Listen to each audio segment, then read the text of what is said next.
നമസ്കാരം. നാട്ടുവാർത്തകളിലേക്ക് സ്വാഗതം. തദ്ദേശ തെരഞ്ഞെടുപ്പിന് ദിവസങ്ങൾ മാത്രം ബാക്കി നിൽക്കെ കേരളം രാഷ്ട്രീയ സംഘർഷങ്ങളുടെ തീച്ചൂളയിലേക്ക് പോകുന്നു.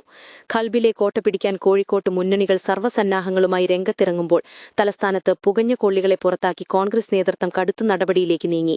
8 വിമത സ്ഥാനാർത്ഥികളെയാണ് പാർട്ടിയിൽ നിന്നും പുറത്താക്കിയത്. ഇതിനിടെ CPM വിട്ട് കോൺഗ്രസിൽ ചേർന്ന മുൻ ബ്രാഞ്ച് സെക്രട്ടറിയുടെ വീടിന് നേരെ കല്ലേറും അസഭ്യവർഷവും ഉണ്ടായി. പലയിടത്തും അണികൾ തമ്മിലുള്ള ഏറ്റുമുട്ടലുകൾ ആശങ്ക വർദ്ധിപ്പിക്കുകയാണ്. പ്രചാരണ തന്ത്രങ്ങൾ പുതിയ തരത്തിലേക്ക് കടക്കുകയാണ്.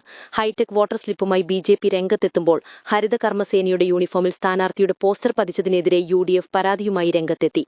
മറുവശത്ത് ഇത് കൊച്ചിയാണ്, പാലക്കാടല്ല എന്ന് ഓർമ്മിപ്പിച്ച് മന്ത്രി MP രാജേഷ് UDFന്റെ പ്രകടന പത്രികയെ നിശിതമായി വിമർശിച്ചു. ഭരണപരമായ കാര്യങ്ങളിലും പ്രതിസന്ധി രൂക്ഷമാവുകയാണ്.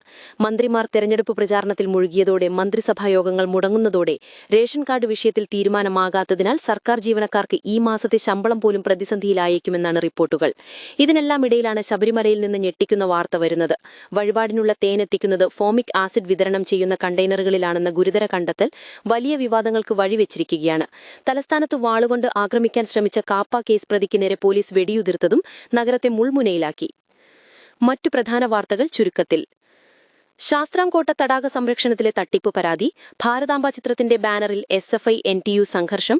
21കാരി അജന്യ അടക്കം ഏറ്റവും പ്രായം കുറഞ്ഞ സ്ഥാനാർത്ഥികളിൽ ഏറെയും പെൺകുട്ടികൾ. സെക്രട്ടേറിയറ്റിന് മുന്നിൽ സമരവേലിയേറ്റും. ദേശീയ പ്രതിഷേധം സൗദിയിലാണ് എങ്കിലും പോളിംഗ് ഡ്യൂട്ടിയിലെ ദുരിതം തുടരുന്നു. കോഴിക്കോട്ട് 50 വർഷം പഴക്കമുള്ള ട്രഷറി നിലവറ തുറക്കുന്നു. കണ്ണൂരിൽ എതിരില്ലാ ജയങ്ങൾ കുറയുന്നു. വോട്ട് ചെയ്യാൻ മുങ്ങിത്തപ്പേണ്ട അവസ്ഥ. കാഴ്ച വെല്ലുവിളിയുള്ളവർക്ക് പ്രത്യേക ക്രമീകരണം. ഇടുക്കിയിൽ 40 പഞ്ചായത്ത് നേടുമെന്ന് MV ഗോവിന്ദൻ. ലീഗിനായി ജമാഅത്തെ ഇസ്ലാമി സ്ഥാനാർത്ഥിയെ പിൻവലിച്ചു. ക്ഷേമ പെൻഷൻ വായ്പാ തിരിച്ചടവ് മുടങ്ങുന്നു. നിലമ്പൂരിൽ കാട്ടാനയുടെ ആക്രമണത്തിൽ അതിഥി തൊഴിലാളി കൊല്ലപ്പെട്ടു. ചാനൽ റേറ്റിംഗിന് കൈക്കൂലി നൽകിയെന്ന പരാതി. കണ്ടെത്താൻ കഴിയാത്തവർ 4 ലക്ഷത്തിലേക്ക്.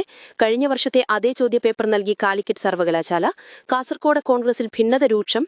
DYFI നേതാവ് ജയിലിൽ നിന്നും മത്സരിക്കും. പുരാണ കഥാപാത്രങ്ങളെ അവഹേളിച്ചെന്ന പരാതിയിൽ സ്കൂൾ നാടകത്തിൽ നിന്നും പിന്മാറി. കേരളം മാവോയിസ്റ്റ് മുക്തമെന്ന വാദം. വിശദമായ വാർത്തകളുമായി വീണ്ടും കാണാം.